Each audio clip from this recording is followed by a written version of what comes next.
साथियों, स्वागत है आप सभी का आपके अपने YouTube channel target with Ajit में। तो साथियों, आज की इस क्लास में हम डिस्कस करने वाले हैं यूपीटीसीपी एचटी के लिए टॉप 65 कृषि विज्ञान के उन सभी महत्वपूर्ण प्रश्नों के बारे में जो कि आप सभी के एचटी एग्जाम के लिए मोस्ट इंपॉर्टेंट हो जाती हैं। तो सभी प्रश्नों को ध्यान से देखिएगा क्योंकि दिए गए सभी क्वेश्चन एग्जाम ओरिएंटेड और सेलेक्टिव हैं। और साथियों, वीडियो के लास्ट में आप सभी लोग के लिए एक क्वेश्चन होमवर्क भी है जिसका आंसर कमेंट बॉक्स में जरूर दीजिएगा। तो आइए देखते हैं। जैसे पहला प्रश्न है, निम्नलिखित में से कौन सा विकल्प रेशे वाली फसल का प्रतिनिधित्व करता है।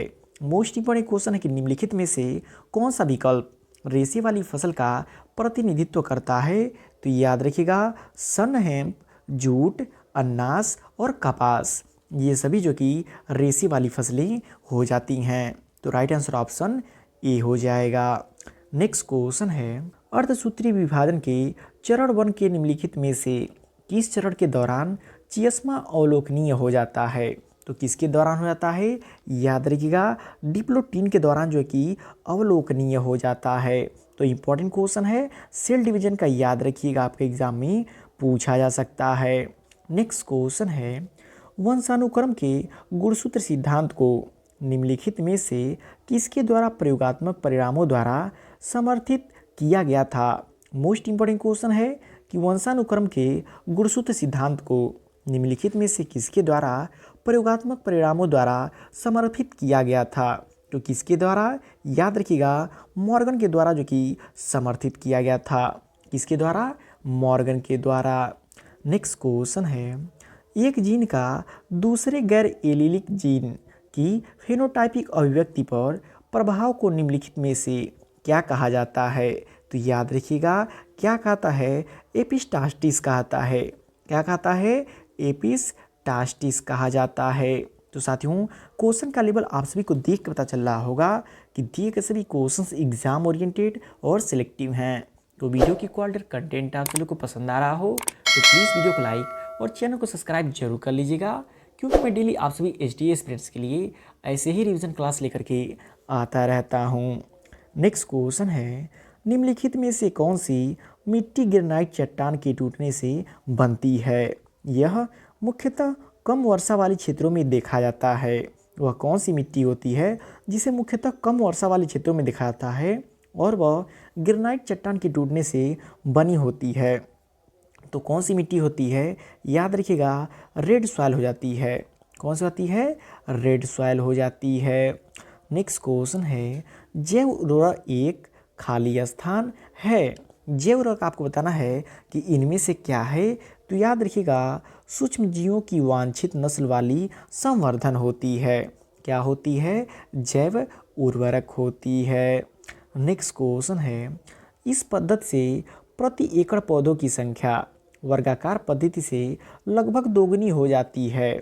जब मुख्य उद्यान के पेड़ों पर व्यावसायिक फल लगते हैं तो भराव वाले पेड़ों को उखाड़ दिया जाता है। यह किस प्रकार की व्यवसाय वाली पद्धति में होता है। तो याद रखिएगा, डायगोनल सिस्टम में होता है। किसमें, विकर्णाकार में होता है। उसमें क्या होता है कि बीच में एक जो कि फिलर प्लांट लगाता है। जब ये किनारे वाले पौधे बड़े होते हैं तो बीच वाले पौधे को निकाल कर फेंक दिया जाता है। उसे क्या कहता है, विकर्ण प्रणाली कहा जाता है। तो इम्पॉर्टेंट क्वेश्चन है हॉर्टिकल्चर का, याद रखिएगा। नेक्स्ट क्वेश्चन है, फल मक्खी और चूड़िल आसिता निम्नलिखित में से किस फसल की खेती में प्रमुख समस्याएं हैं। किसकी समस्याएं हैं, तो याद रखिएगा, बेर में जो कि प्रमुख समस्याएं होती हैं कौन सी, फल मक्खी और चूड़िल आसिता। तो याद रखिएगा, इंपॉर्टेंट क्वेश्चन है। नेक्स्ट क्वेश्चन है, टेट्राजोलियम परीक्षण निम्नलिखित में से किस एंजाइम की गतिविधियों के स्तर को निर्धारित करता है। वो क्या कहलाता है, याद रखिएगा, डिहाइड्रोजनेज एंजाइम कहलाता है। क्या कहलाता है, डिहाइड्रोजनेज एंजाइम कहलाता है। नेक्स्ट क्वेश्चन है, क्रॉप लॉगिंग की एक विधि है। क्रॉप लॉगिंग किसकी एक विधि होती है। तो याद रखिएगा, सॉइल प्रोडक्टिविटी इवैल्यूएशन की, किसकी, मृदा उत्पादकता मूल्यांकन की एक विधि होती है। क्या, क्रॉप लॉगिंग। नेक्स्ट क्वेश्चन है, एक मोनोहाइब्रिड क्रॉस का जीनोटाइपिक अनुपात होता है। कितना होता है? तो याद रखिएगा यहाँ पे 1 संबंधी 3 संबंधी 1 नहीं होगा, बल्कि 1 संबंधी 2 संबंधी 1 हो जाता है। तो इम्पोर्टेंट क्वेश्चन है, याद रखिएगा। जेनेटिक्स में ये क्वेश्चन आपसे पूछा जा सकता है। नेक्स्ट क्वेश्चन है, किस प्रकार की चट्टानें पृथ्वी की सतह पर जल निकायों के भीतर सामग्री के जमाव के बाद उसमें सीमेंटीकरण से बनती हैं? वो क्या कहलाती हैं? तो याद रखिएगा, जो कि सेडिमेंट्री रॉक्स कहलाती हैं। क्या कहलाती हैं? सेडिमेंट्री रॉक्स कहलाती हैं। नेक्स्ट क्वेश्चन है, पौधों में रस के आरोहण को समझाने के लिए सबसे स्वीकृत सिद्धांत वाष्पोत्सर्जन सामंजस्य तनाव तंत्र किसके द्वारा प्रस्तावित किया गया था? किसके द्वारा प्रस्तावित किया गया था? याद रखिएगा, डिक्सन और जॉली के द्वारा प्रस्तावित किया गया था। किसके द्वारा प्रस्तावित किया गया था? डिक्सन और जॉली के द्वारा जो कि प्रस्तावित किया गया था। नेक्स्ट क्वेश्चन है, भारत सरकार द्वारा राष्ट्रीय कृषि विस्तार नीति की घोषणा किस वर्ष के दौरान की गई थी? तो most important question double star mark कर लीजिएगा कि भारत सरकार द्वारा राष्ट्रीय कृषि विस्तार नीति की घोषणा जो कि वर्ष सन 2000 में की गई थी। कब? सन 2000 में की गई थी। नेक्स्ट क्वेश्चन है, अर्थशास्त्र की वह शाखा जो संसाधनों के आवंटन से संबंधित है वह क्या कहलाता है? याद रखिएगा, माइक्रो इकोनॉमिक्स कहलाता है। क्या कहलाता है? सूक्ष्म अर्थशास्त्र कहलाता है। नेक्स्ट क्वेश्चन है, हेलिकोवर्पा अर्मीजेरा के प्रबंधन के लिए निम्नलिखित में से कौन सी फसल कपास में जाल फसल के रूप में उगाई जाती है? तो कौन सी फसल हो जाती है? याद रखिएगा, मैरीगोल्ड यानी कि गेंदा हो जाती है, जो कि हेलिकोवर्पा अर्मीजेरा के प्रबंधन के लिए कपास की फसल में जाल फसल के रूप में उगाई जाती है। तो इम्पॉर्टेंट क्वेश्चन है, कई बार के एग्जाम में ये क्वेश्चन पूछा जा चुका है।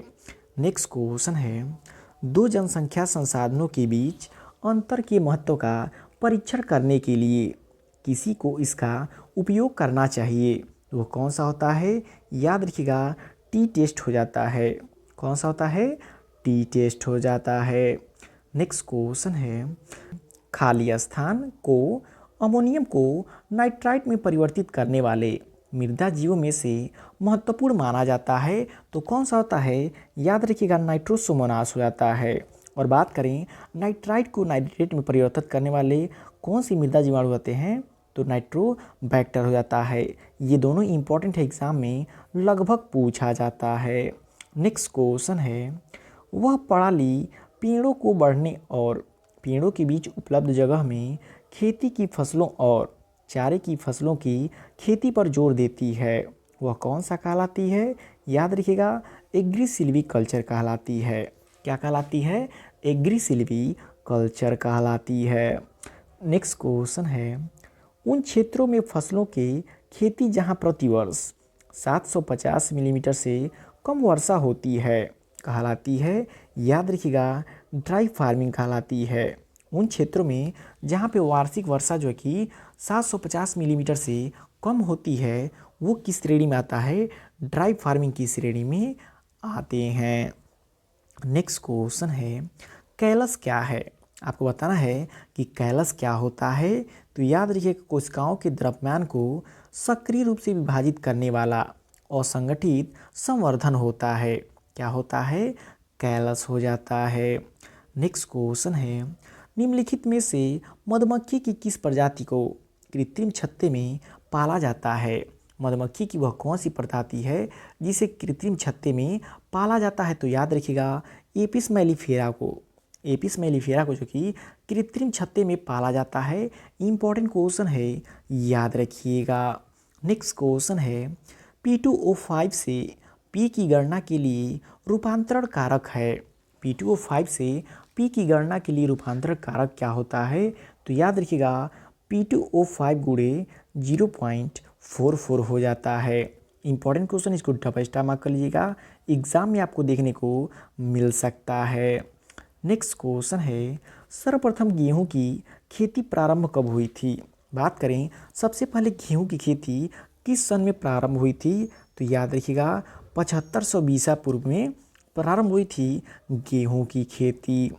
नेक्स्ट क्वेश्चन है, ट्राइसेम प्रोग्राम कब शुरू हुआ था? बात करें ट्राइसेम प्रोग्राम की तो याद रखिएगा 1979 ईस्वी में शुरू हुआ था।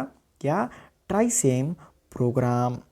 नेक्स्ट क्वेश्चन है, भारत में शुद्ध फसल बोया गया क्षेत्रफल है। भारत में शुद्ध फसल बोया गया क्षेत्रफल कितना है? तो याद रखिएगा 141 मिलियन हेक्टेयर है। कितना है? 141 मिलियन हेक्टेयर होती है भारत में शुद्ध फसल बोया गया क्षेत्रफल। नेक्स्ट क्वेश्चन जो कि मोस्ट इंपॉर्टेंट है, मृदा नमी ज्ञात करने का यंत्र है। मृदा नमी ज्ञात करने का यंत्र कौन सा होता है? तो याद रखिएगा जिप्सम ब्लॉक से भी नापा जाता है, टेंसियोमीटर और न्यूट्रॉन मॉइस्चर मीटर, इन सभी से नापा जाता है। इसलिए राइट आंसर ऑप्शन डी हो जाएगा, उपयुक्त सभी। कि मृदा नमी ज्ञात करने का यंत्र कौन सा होता है? उपयुक्त सभी हो जाते हैं।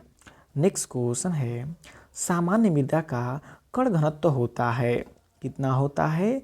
तो याद रखिएगा 2.65 ग्राम प्रति सीसी हो जाता है। नेक्स्ट क्वेश्चन है, जलोढ़ मृदा का निर्माण कैसी मृदा समूह से होता है?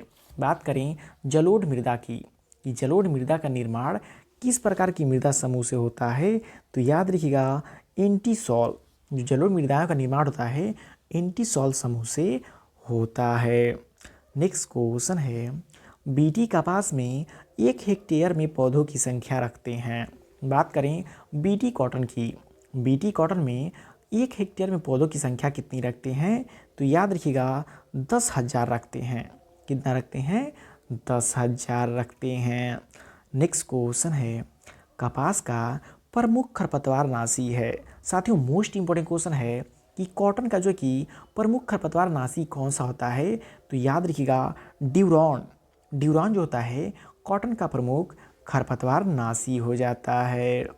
नेक्स्ट क्वेश्चन है, कपास में कौन सा कीट जैविक नियंत्रण हेतु प्रभावी है? बात करें कपास में कौन सा कीट जो कि जैविक नियंत्रण हेतु प्रभावी होता है? तो याद रखिएगा क्राइसोपरला कॉर्निया हो जाता है। कौन सा होता है? क्राइसोपरला कॉर्निया हो जाता है कपास में जो कि जैविक नियंत्रण हेतु कीट। नेक्स्ट क्वेश्चन है, काशी अमन और काशी आदर्श निम्नलिखित में से किस फसल की किस्म है? साथियों मोस्ट इंपॉर्टेंट क्वेश्चन है और आप सभी के एचटी एग्जाम में जो कि वैरायटी संबंधित 2 से 3 क्वेश्चन 100% पूछे जाएंगे, जिसमें से आप 100% याद रखिएगा कि काशी अमन और काशी आदर्श निम्नलिखित में से किस फसल की किस्म है? तो याद रखिएगा टमाटर की किस्में हैं। किसकी किस्में हैं? टमाटर की किस्में हो जाती हैं। लास्ट क्वेश्चन है, निम्नलिखित में से किस पोषक तत्व की कमी से पौधों की रंग पीला और बैंगनी होने के साथ साथ पौधों की वृद्धि धीमी हो जाती है? निम्नलिखित में से किस पोषक तत्व की कमी से पौधे का रंग पीला और जो कि बैंगनी होने के साथ साथ पौधों की वृद्धि जो कि धीमी हो जाती है? तो इसका आंसर कमेंट करके जरूर दीजिएगा। तो आई होप आप सभी लोग को सारे क्वेश्चन अच्छे से समझ आए होंगे और लर्न हो गए होंगे। तो वीडियो आपको कैसा लगा कमेंट करके फीडबैक जरूर दीजिएगा, और वीडियो पसंद आए प्लीज़ वीडियो को लाइक और चैनल को सब्सक्राइब जरूर कर लीजिएगा।